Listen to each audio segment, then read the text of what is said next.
Ha llegado el momento de escuchar la palabra de Dios.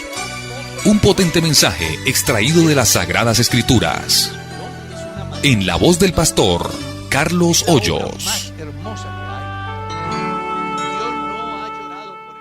Pastor, ¿por qué en la iglesia a los creyentes que vienen de otras partes del mundo o de otras ciudades les piden carta y hasta el registro de nacimiento? Esa es la pregunta de la persona. Bueno, lo que pasa es que en la iglesia tenemos un orden y ese orden se ha establecido con un solo propósito y ese es el de ayudar a los creyentes. ¿Y cómo así que ayudar? Sí, claro. Por ejemplo, si llega una persona a la casa del pastor diciendo, vea, yo soy creyente, pero no sabemos en este mundo de tanta maldad cuáles sean sus intenciones. Entonces muchas veces no lo van a atender bien, aunque sea un buen creyente. Pero si ese creyente llega con una cartica que diga, el suscrito pastor de la iglesia en determinada ciudad o país hace constar que el portador de esta, fulano de tal, identificado con cédula de ciudadanía, número tal, de tal ciudad, es miembro activo de nuestra iglesia y participa en el campo del servicio a Dios en determinados ramas de la administración de la iglesia, o es simplemente un creyente activo, miembro activo durante tanto tiempo y ha sido de buen testimonio. Eso ya habla mucho de esa persona. Y aunque no se ha conocido, hombre, la iglesia le abre la puerta. Hay muchos pastores y hay muchos creyentes que se quejan porque van a una congregación y no lo reciben bien. Pero es que la Biblia dice, por causa de la maldad, el amor de muchos se enfriará. Ha sucedido casos donde muchas personas han ingresado a la iglesia fingiendo ser cristianos y resulta que son ladrones, estafadores, abusadores, ¿ya?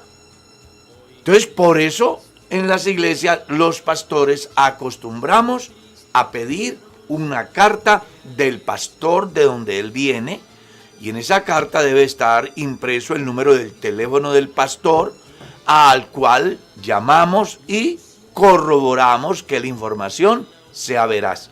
Una vez que esto se da, hermano, Dios lo bendiga, bienvenido, cuénteme en qué puedo ayudarle. No, que es que yo necesito ubicarme, vine en pos de empleo. Ah, bueno, hermano, yo lo he hecho en la iglesia. Llegan hermanos muy bien recomendados, leo la cartica y le digo a los hermanos, hay que ayudar al hermano, viene muy bien recomendado. Pero si llega una persona, como me sucedió una vez, ha llegado una persona a las 6 de la tarde a la iglesia, preguntando por el pastor. Bueno, yo salgo, lo recibo, me dice, es que yo vengo de tal ciudad. Y bueno, ¿te dieron la cartica? No, pero es que no tengo dónde dormir, no tengo. Pues es muy complicado uno entrar a la casa, una persona que uno no sabe quién será. Pero si ese creyente hubiera traído la carta de su pastor que dijera, él es miembro de la iglesia, es una persona de confianza, es de buen testimonio, pues hombre, el tratamiento no va a ser el mismo. Aunque aquel del cual les hablo, lo hospedé en casa bajo llave, por el temor de que me desocupaba la casa mientras yo dormía, lo cierto es de que sí es mejor que venga bien recomendadito. Espero que quede clara esa inquietud. ¿Hay algo otra inquietud? Por acá nos preguntan, Dios los bendiga, ¿a qué se refiere la frase los perros están afuera en Apocalipsis 22, versículo 15?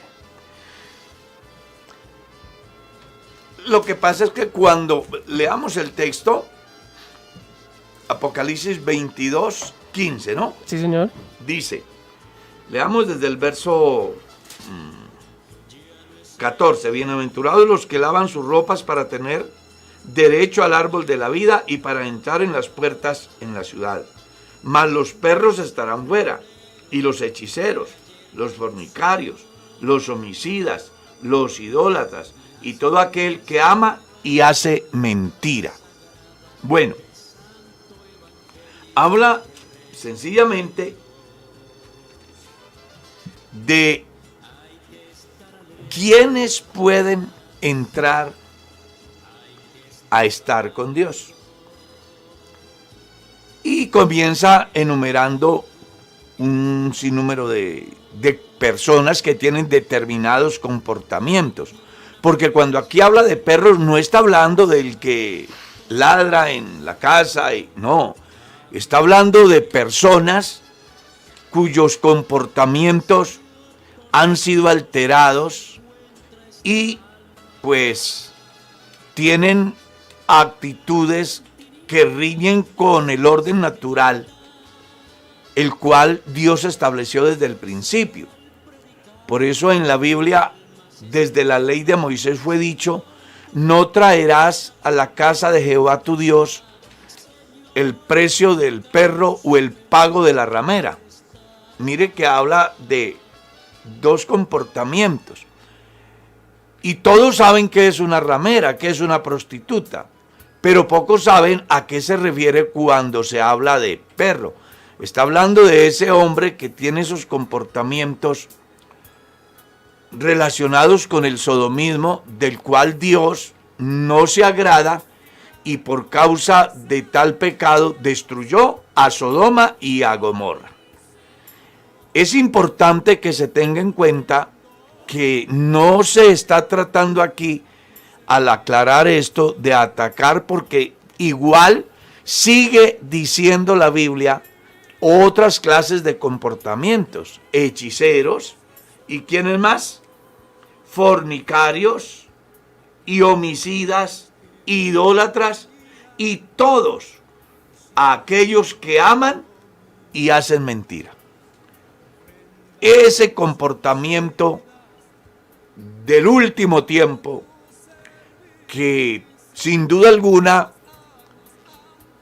hará que el líder próximo mundial tenga esa actitud, simplemente lo que nos está diciendo hoy es que la venida del Señor está cerca.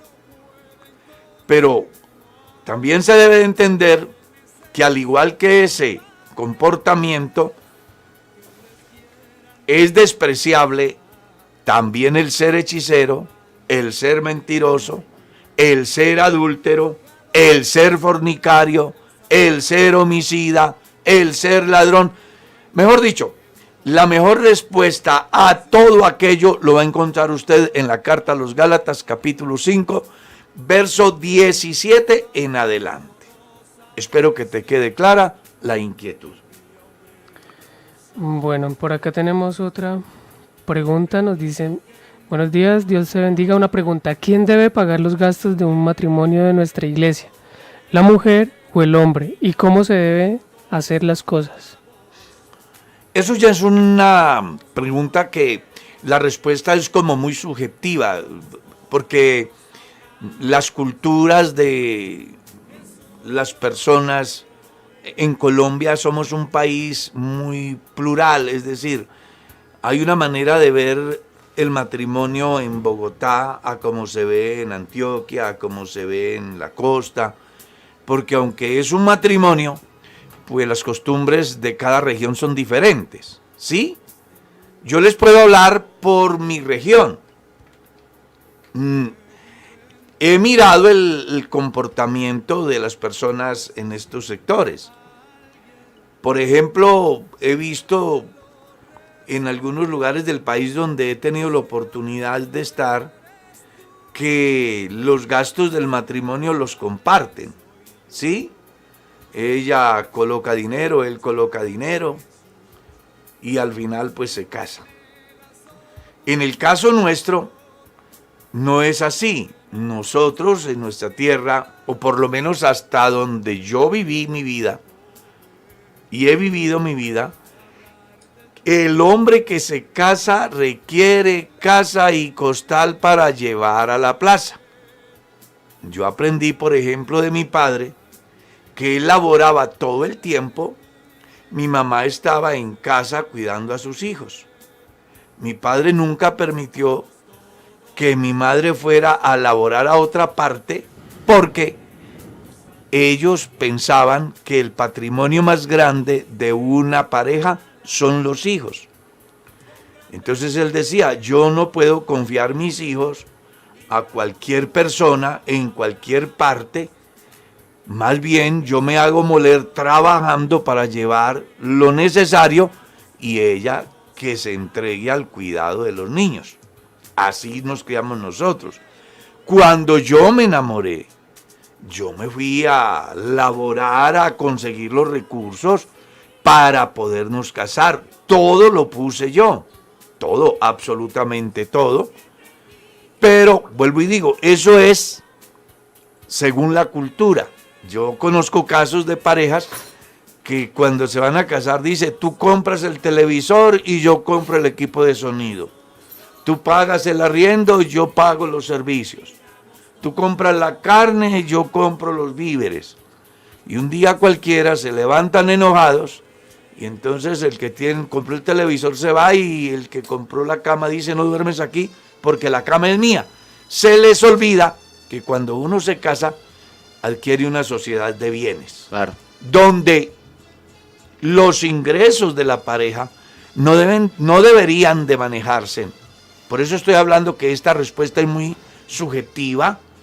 Trato de ser objetivo, pero a alguno le ha de incomodar mi respuesta. Porque puede darse no, se ha dado, yo lo he visto como pastor, de ver una pareja que no manejan los recursos en una bolsa común, sino por separado, peleando por el televisor, peleando por la cama, porque él compró la cama y ella compró el televisor. Entonces, cuando yo me caso, adquiero una sociedad de bienes. Sería muy bueno que los que se enamoran y se casan reciban el ingreso, lo junten, se sienten, hagan un presupuesto. Esta parte es de Dios, esta parte es para el arriendo, esta parte es para la remesa, esta parte es para el transporte, esta es para la salud, esta es para los helados, esta es para las 11 de los niños, y nos quedaron 5 pesos. Enriqueta, ¿qué hacemos? ¿Abrimos una cuenta y ahorramos? ¿Nos vamos al parque y nos comemos un helado? ¿Vamos a un restaurante y almorzamos? ¿Hay una familia necesitada, la regalamos? ¿En la iglesia hay una necesidad, la donamos? Siempre la pareja debe de actuar en el sentido común. Nunca diga qué va a hacer, sino qué vamos a hacer. Porque ya es una familia donde lo que ingrese es la bendición de Dios para los dos y para los hijos. Esa es la forma como a mí me criaron, como yo he visto la vida y como hasta hoy le he vivido. Así que en mi casa, si yo tengo dinero y mi mujer no tiene, los dos tenemos dinero o los dos no tenemos dinero. Sin importar quién gane más. Sin importar quién gane más. Porque puede darse que, pues yo les estoy contando lo que yo he vivido como pastor y Claro. parejas que he atendido. En la iglesia he atendido parejas donde, por ejemplo, ambos están laborando, pero él gana el salario mínimo y ella gana 10 salarios mínimos. Y eso hace de que mantenga al hombre frustrado, humillado, y le exija y lo maltrate, pero eso no lo echó de ver antes de casarse, que ella era una doctora y él era un albañil, que ella era una profesional y él era un jornalero. ¿Ya? Entonces, las personas antes de casarse tienen que poner cuidado a qué se van a enfrentar para que cuando llegue ese momento del recurso y se vea que hay uno que gana más que el otro, no se mire con menosprecio al que gana menos, sino que simplemente venga mi hija o venga amigo, reunamos el salario de los dos, esto fue lo que Dios nos dio, vamos a separar el diezmo que es para Dios, nos queda esto y aquí ya vamos a hacer el presupuesto de los gastos.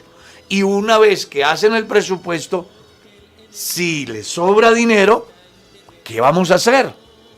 Hagamos una cuenta, abrámosla para buscar la manera de hacernos al apartamento o para organizar las vacaciones de fin de año.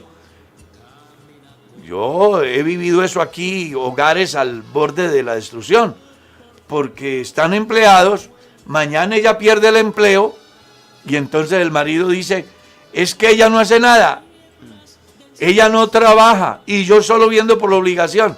Bueno, pues usted tuvo que haberse dado cuenta desde antes de casarse. Ahora simplemente cumpla con su deber como hombre. Pero también ha sucedido de la otra manera. El hermano pierde el empleo y ella sigue empleada. Y entonces viene el problema. Hermanos, yo no puedo seguir viendo con este hombre. Yo no puedo mantenerlo ahí sentado. Y el tipo ahí con la cabeza agachada. Hermano, ¿y qué pasa? Hermano, vea, yo he metido hojas de vida a toda parte. Pero no me han llamado. Yo robar no puedo. Matar, pues imagínate. Yo estoy en esta situación, pero no es por mi voluntad. Hasta que yo estuve trabajando, todo iba bien. Pero pues hubo recorte de personal, me han despedido y entonces ya ella dice que no quiere seguir conmigo, pues porque no le genero ingresos a ella. Eso dice la falta de amor que hay en esa pareja. Claro. Porque cuando uno ama de verdad, uno es solidario. Y uno deja de mirar quién gana más y quién gana menos, para observar todo desde un punto de vista común. Recuerde que los ingresos que Dios le da a la pareja son sencillamente la bendición de Dios. Así es, pastor. Un reino dividido no puede permanecer. Por Así acá es. nos llega una pregunta a través de YouTube y dicen, pastor, una pregunta. ¿Por qué he escuchado a varios hermanos decir que Juan el Bautista es Elías? ¿Esto es cierto o quisiera pues tener una explicación acerca de esto? Ese es un pensamiento que viene de una corriente teológica que algunos le llaman el tabernáculo del desierto, otros le llaman la carpa, otros le llaman la doctrina de la serpiente, que está relacionado con un movimiento liderado en principio por William Marion Branham y luego lo ha sucedido un señor llamado William Soto Santiago. Es una herejía, porque lo que la Biblia está diciendo es totalmente contrario a lo que esta corriente plantea. De alguna manera ellos dejan ver el pensamiento de la reencarnación, diciendo que Elías, el espíritu de Elías se reencarnó en Marion Branham y que como este murió, entonces se reencarnó o se metió en la vida de William Soto Santiago. Pero lo miran de una manera humana. Y resulta que lo que la Biblia está diciendo es algo totalmente diferente. La Biblia lo que está diciendo es que el Espíritu Santo en el don de profecía que operó en Elías es el mismo Espíritu Santo que operó en Juan el Bautista. De esta forma me sirve para aclararle también el pensamiento o la inquietud de algunos con respecto a lo que dice Pedro en su carta. Cristo murió, pero dice que también resucitó en el Espíritu, fue vivificado en el Espíritu, dice, en el cual fue y predicó a los espíritus que estaban encarcelados en los días antes del diluvio. Entonces, hay unos que dicen que Cristo murió y se fue por entre la tierra como las termitas, buscando a los muertos para ir a predicarles allá. Una interpretación errónea. Lo que la Biblia está diciendo es, el Espíritu de Cristo en el Nuevo Testamento estuvo en los días antes del diluvio en la vida de Noé para advertirle al mundo antidiluviano lo que sería el juicio y la posibilidad de salir si aceptaban el mensaje de ingresar al arca de salvación que Dios había previsto a través de Noé. Espero que esa inquietud también les quede resuelta. Por acá nos preguntan también, ¿es ignorante luchar sobre el pecado? Abre paréntesis, hablando del tema del matrimonio del mismo sexo en el Congreso, sabiendo que es necesario que esto suceda para que Cristo venga. No entiendo muy bien la pregunta. Dice, ¿es ignorante luchar sobre el pecado? O sea, como hablar sobre el pecado, en refutar lo que Dios Ya tiene, entiendo, ya entendí la sabiendo pregunta. que es algo necesario para que Cristo venga. El hecho de que las profecías se cumplan no es igual a que el cristiano lo comparta. A ver, cuando la Biblia habla que el surgimiento de la ideología de género en este tiempo se hace patente, no quiere decir que nosotros lo avalemos. Lo que la Biblia nos está diciendo es un evento que debe de anunciarles a ustedes que la venida del Señor está cerca. Pero eso no es igual a aceptar, Así es. ¿cierto? Yo me doy cuenta que hay muchos homicidios, entonces ¿qué? Tengo que aceptar de que es así y entonces hay que matar y hay que permitir que maten. No. Todos los pecados desde cualquier punto de vista son condenables por Dios y su palabra. Y la iglesia no puede participar ni en acción ni por omisión. La iglesia está llamada a denunciar el pecado independientemente que el Estado legisle a favor o no. ¿Ya? Entonces, cuando en los estados los cuerpos legislativos legislan a favor y hacen una ley que va en contra de la vida como el aborto, que va en contra de la vida como la eutanasia, que va en contra del principio establecido por Dios, varón y hembra, pues más allá de que la profecía diga que es un cumplimiento, yo no puedo aceptar ni permitir ni callar frente a esta situación. Soy un predicador y debo de denunciar el pecado. El rey había aceptado y el común de la sociedad había permitido que Herodes viviera con la mujer de su hermano. Pero Juan el Bautista le decía, no está bien, está mal. ¿Que le costó la cabeza? Sí. Pero es que esa es la misión de la iglesia. Creo que uno de los problemas que tenemos hoy es que nos da temor predicar en contra del pecado. Porque como vemos que es el común de la sociedad y que los gobiernos lo aprueban, pero eso no es igual a que nosotros aprobemos lo malo. No, somos cristianos. Entonces no es una actitud de ignorancia, que es lo que veo que la persona quiere decir allí, cuando confrontamos el pecado, cualquiera que sea el pecado, la iglesia y el predicador o el pastor está llamado a denunciarlo, a hacerles saber de que si no se arrepienten se van a perder. Cuando Jesús vino habían pensamientos que avalaban ciertos comportamientos no correctos, como el reemplazo de honrar al padre y la madre por llevar una dádiva al templo al sacerdote, cosa que reñía con lo que estipulaba la ley de Moisés. Jesús cuestionó severamente, aunque ellos ya lo hayan aceptado, Jesús dijo, así no es.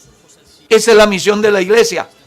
Cualquier pecado, de cualquier orden, no puede ser aceptado por la iglesia, ni por los predicadores. Estamos llamados a decir que el pecado es pecado, que si no se arrepienten hay un juicio. Estamos llamados a decir que a pesar de tanta maldad hay posibilidad en Dios y que quien le reciba podrá obtener el privilegio de la vida eterna. Amén, así es, pastor. Por aquí nos llega una pregunta a través de Radio de PUC. Nos dicen, Dios los bendiga grandemente. Quisiera hacerles una pregunta. Pastor, nadie está en el cielo y en el infierno todavía. Entonces, ¿dónde están las personas que mueren? ¿Acaso están todas durmiendo? Claro que sí.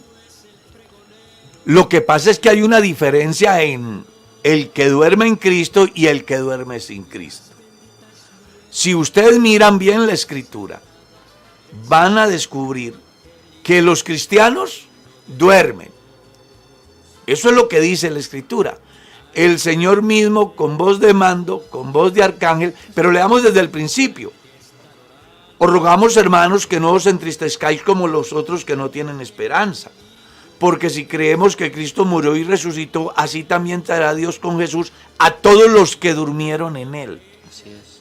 Eso es lo que dice 1 Tesalonicenses capítulo 4, verso 13 en adelante. La diferencia se da es en qué forma me acuesto a dormir. Perdóneme no llevar a ese término tan como que usted lo entienda. No es lo mismo yo acostarme a dormir con paz espiritual, con tranquilidad, con la satisfacción del deber cumplido, a acostarme a dormir con una conciencia cargada de daños morales, espirituales, físicos y psicológicos. Cuando yo me acuesto en paz, entonces se cumple el salmo. En paz me acostaré y así mismo dormiré, porque solo tú, Jehová, me haces vivir confiado. Pero cuando yo no me acuesto en paz, entonces vienen las pesadillas. Sueño que estoy matando, sueño que estoy peleando, sueño que estoy en el infierno. Estoy hablando del desarrollo normal de la vida del hombre.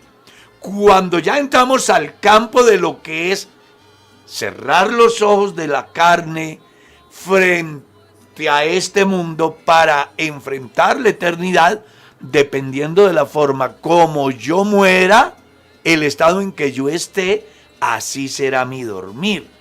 Recuerde que el seno de Abraham no es un lugar, es un estado. Recuerde que la figura de Seol en esa parábola no es un lugar, es un estado. Cuando llegue el momento de la resurrección, entonces los muertos en Cristo resucitarán 1000 años antes. Y los que no murieron en Cristo sencillamente tendrán que esperar 7 años más, y después de 7 años más, 1000 años, para que se cumpla la profecía. Y una vez se cumplan los 1000 años y Satanás sea suelto y engaña a esas naciones, sencillamente lo que va a suceder es que vendrá el juicio ante el gran trono blanco. Entonces ahí aparecerán todos los muertos sin Cristo, desde Caín hasta el último de los que no quisieron obedecer el evangelio. Amén, pastor, por aquí, te toca, ¿cierto? Sí, bueno, hay una pregunta que nos hacen por acá, dice, hay una corriente la cual para conocer a Cristo recurre al hebreo, con la excusa de que las demás escrituras no son 100% confiables. ¿A qué se debe ese pensamiento? Sería bueno preguntarles a quienes así piensan, ¿cómo se llamaría la carne en hebreo y cómo le dirían a la carne en español, no? Sería bueno preguntarles si cuando ellos se enamoran de una mujer se enamoran de una vaca, porque el hebreo es diferente. Son tontos que no saben ni dónde están parados. Se les olvida que los idiomas simplemente dicen el nombre de las cosas o de los objetos o de las personas según el lenguaje que se utiliza y no más. Así como mi nombre en Colombia es Carlos, en inglés es Charles. ¿Y cuál es el problema? Entonces, si voy a Estados Unidos y me dicen Charles, el nombre mío está mal pronunciado. No, es que así se llama. Son gente que se pegan de cosas que no tienen sentido y están en condiciones de echar por tierra la palabra de Dios con tal de darle prelación a argumentos que carecen de sentido. Me encantaría que se confrontaran con el Señor Jesús para que recibieran respuestas como la que aparece en San Marcos capítulo 7, versos 6 y 7 en adelante, donde solamente hablan de honrar a Dios, mencionándolo en hebreo, y se les olvida la práctica. Aquí los cristianos, la iglesia predica el evangelio como está escrito. Entonces no vale la pena que una persona se sienta incómoda porque estos señores vivan así. Estos fueron los que visitaron a la iglesia en Galacia cuando Pablo se ve obligado a presentar una férrea defensa acerca de la doctrina de la gracia. Una de las mejores formas de mirar cómo los señores judaizantes mesiánicos buscaban alterar el curso de la fe de la iglesia en las Galacias es mirando la carta a los Gálatas. Y hoy hay muchos por ahí que pegándose de palabras dejan la práctica. Y resulta que con Jesús no son las palabras, es la práctica. Amén. Si me amáis, guardad mis mandamientos. Hay que obedecer a Dios antes de aferrarse a palabras que en un idioma dicen una cosa y en otro idioma dicen lo mismo, pero de otra manera. Muy bien, pastor, por aquí nos ha llegado otra pregunta. ¿Por qué no me dejas? Hay una pregunta que ha hecho aquí una persona que se llama Carlos Oneis Díaz. Dice, ¿hay salvación para los gentiles después del arrebatamiento de la iglesia? La respuesta es sí y la respuesta es no. ¿Y cómo es eso?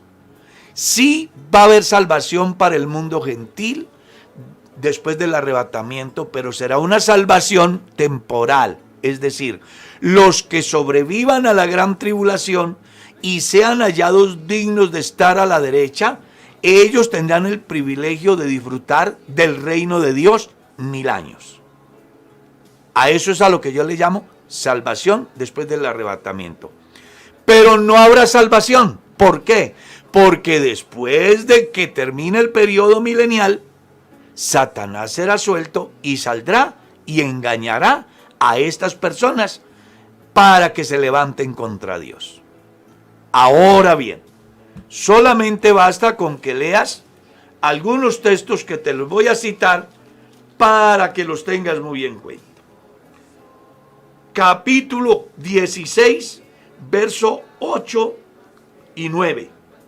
Capítulo 16, verso 15 al 11. Verso 10 al 11. Usted va a encontrar ahí que en el periodo de la gran tribulación, estos señores no se arrepintieron. También puede leerlo en el capítulo 9, el versículo 20 y el versículo 21 del mismo libro. 4 testimonios que dicen a gritos que en la gran tribulación la gente, a pesar de todo lo que enfrentaron, no se arrepintieron, ni dejaron de adorar a los demonios, a los ídolos, ni se arrepintieron de sus fornicaciones, de sus hechicerías, de sus homicidios. Y si no hay arrepentimiento, no hay salvación. Recuerde que después del arrebatamiento de la iglesia, viene ese periodo llamado la gran tribulación. Espero que le quede también clara la inquietud. Ahora sí, pastor. Bien, por aquí en relación a una pregunta que usted contestó hace unos minutos, nos preguntan, buenos días, Dios los bendiga. Si Juan fue el último profeta, ¿qué quiere decir Pablo en la carta a los Corintios cuando habla acerca de que anhelemos el don de profecía? Ya eso es otro contexto. Vamos a mirarlo de una manera amplia. Voy a tratar de ser amplio. Aclaro que cuando doy una respuesta en estos campos, es muy importante que usted tenga la capacidad de escuchar, analizar, establecer diferencias y mirar si sí se ajusta a lo que de verdad Dios enseña en su palabra. Y no solamente le sugiero que lo haga conmigo, hágalo en donde esté. Porque recuerde que teología es el estudio acerca de Dios. Es las interpretaciones que los hombres damos acerca de Dios y su palabra. ¿Estamos claros? Y eso pues da posibilidad de que haya disparidad de pensamientos en las interpretaciones de los textos bíblicos, provocando así que hayan diversas escuelas y diversas corrientes y en consecuencia diversas interpretaciones y el resultado en la práctica diversas formas de practicar la fe. Pero voy a hablarle desde mi pequeño conocimiento. Hay que establecer diferencia entre el oficio profético, el ministerio profético y el don de profecía. Entonces, el oficio profético hasta Juan. Si usted mira bien, en el oficio profético, el común denominador era que el Espíritu de Dios venía sobre los profetas y daba la profecía al pueblo. Luego ellos volvían a su condición natural y luego encontramos y volvió el Espíritu de Jehová y vino otra vez el Espíritu de Jehová, haciendo ver que el Espíritu Santo en el Antiguo Testamento, en los profetas, no era permanente su operación en ellos, sino circunstancial. ¿Estamos claros? En ese orden de ideas, el oficio profético vino hasta Juan. En el Nuevo Testamento, como ya no hay Biblia para el Nuevo Testamento, entonces, ¿qué es lo que Dios utiliza para hacer posible el canon del Nuevo Testamento? Utiliza a los santos hombres de Dios, como dice Pedro, llenos del Espíritu Santo. Y en el desarrollo de esa obra, entonces, entra a operar el espíritu de profecía y de revelación en varios aspectos. 1, para consolación. 2, exhortación. Y 3, edificación. Coloquémonos en el tiempo de Pablo. ¿Podría el apóstol Pablo instruir a la iglesia que había creído a la gracia con la ley de Moisés? ¿Cuál sería la respuesta? No, porque la gracia es totalmente diferente a la ley. ¿Cómo podían funcionar las iglesias en los cultos si no tenían un mensaje diferente a la ley?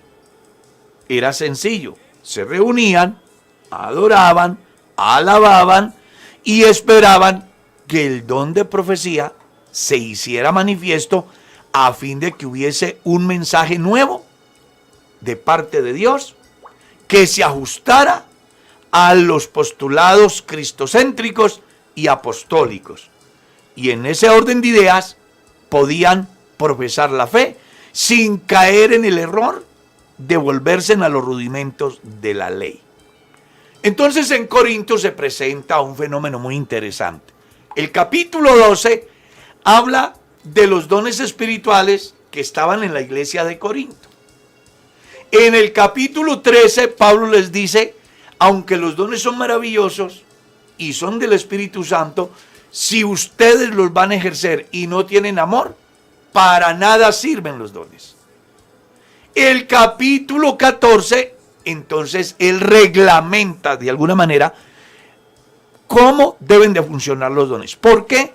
Porque en la iglesia de Corinto se habían dedicado a el deleite de las lenguas y no a la edificación, que es un fenómeno muy parecido al que sucede hoy en muchas iglesias, donde viven de las emociones y no del conocimiento.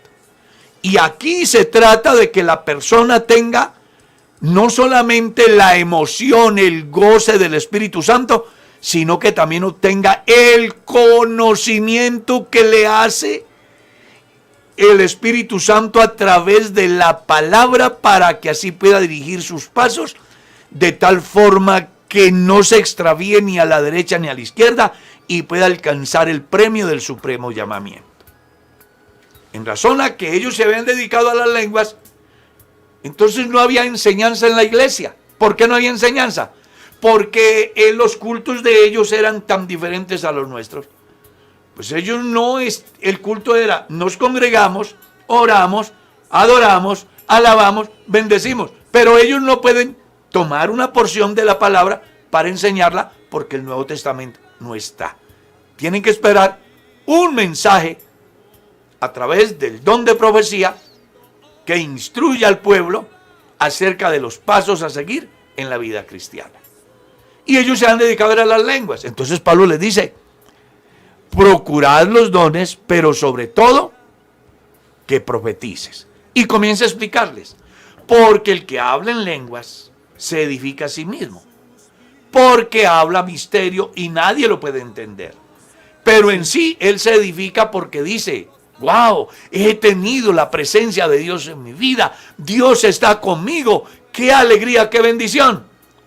Pero los que están en derredor no se benefician, porque los que están en derredor simplemente ven a una persona que está fuera de lo natural, pero no le genera ninguna edificación. Mientras que el que profetiza, sienta a la gente, el Espíritu Santo dice cómo es que se debe de vivir la vida cristiana. Y comienza a enseñarle por el Espíritu Santo. Y Pablo va más allá. Él dice, tengan en cuenta que las lenguas son para los incrédulos y no para los creyentes. Dando una muy importante respuesta a el por qué el día de Pentecostés todos hablaban en lenguas.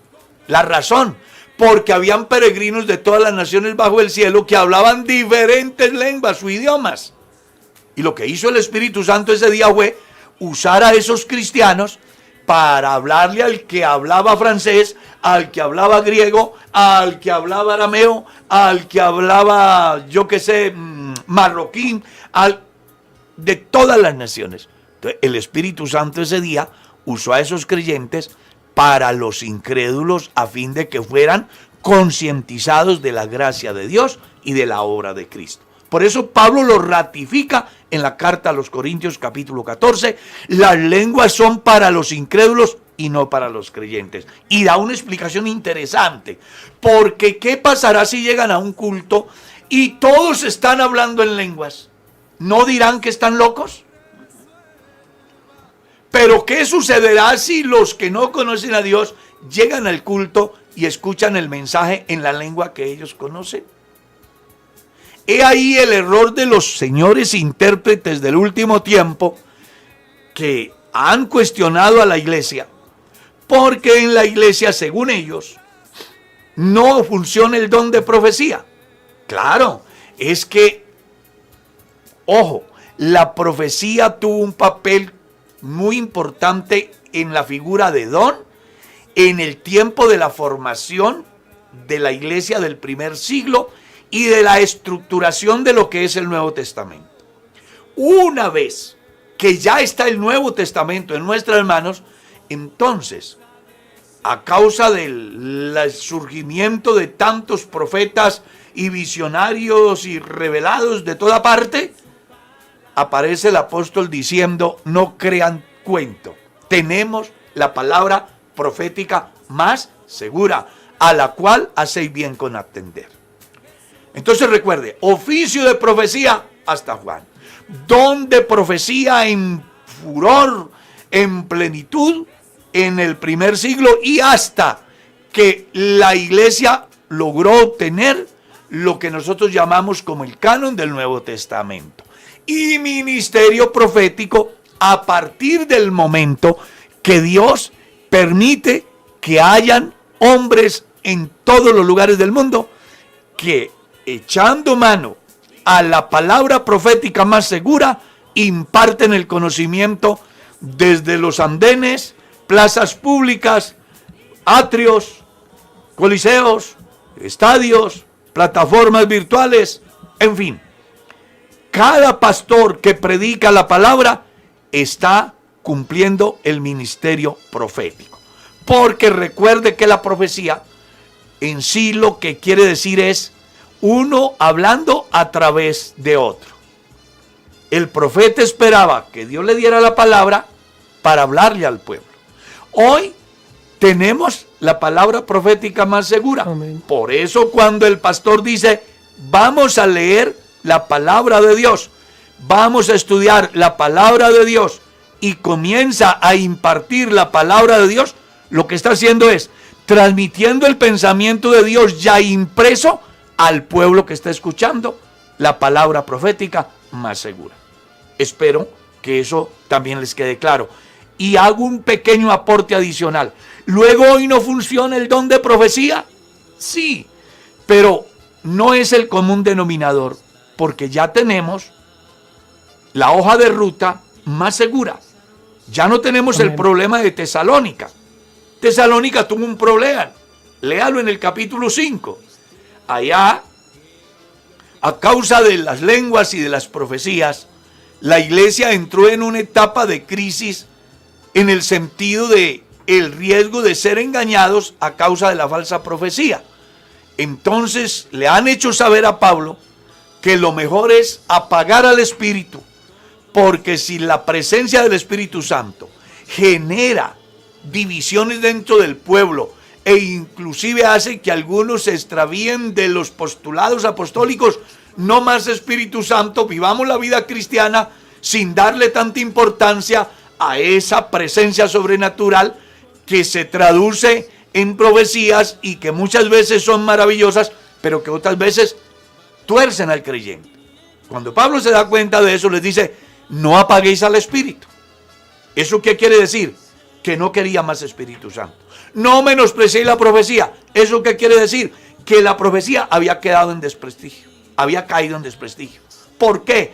Porque habían unos señores, cazadores de errores, que miraban el comportamiento de los cristianos para luego irse al culto a decir, el Espíritu Santo dice que fulano fuma, que fulano vive mal, que fulano, y todos se lo adjudicaban al Espíritu Santo, y eran unos señores bochinchosos como los que suelen haber algunos hoy en las iglesias, que hacen alarde del don de profecía y lo único que viven es cazando chismes para ir a hacer escándalos en la comunidad cristiana, como si en la iglesia no hubiese un ángel que tuviese la espada desnuda para enseñar la palabra de tal manera que las personas reflexionen y tomen la decisión seria de caminar con Dios.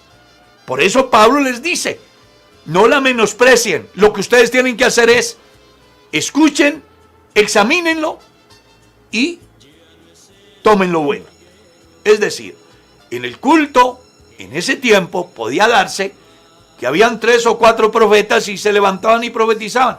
Uno podía decir algo así, no se preocupen, no hay necesidad de vivir tan aferrados a las cosas de las que siempre hemos estado. Lo dice el Espíritu Santo. Pero otro decía, hay que estar velando, porque la venida del Señor está cerca. Los señores que estaban en el auditorio tenían que establecer la diferencia, cuál hablaba de verdad, lo que estaba acorde a lo estipulado por el Señor Jesús y los apóstoles, y lo que no estaba avalado por ellos. A eso es a lo que Pablo le dice, examinarlo todo y retenerlo bueno.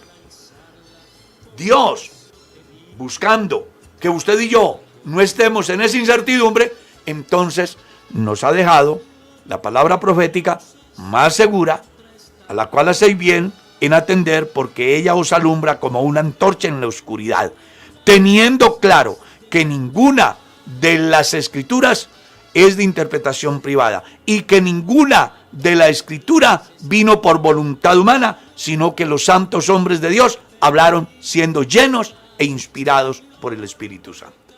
Espero que eso también.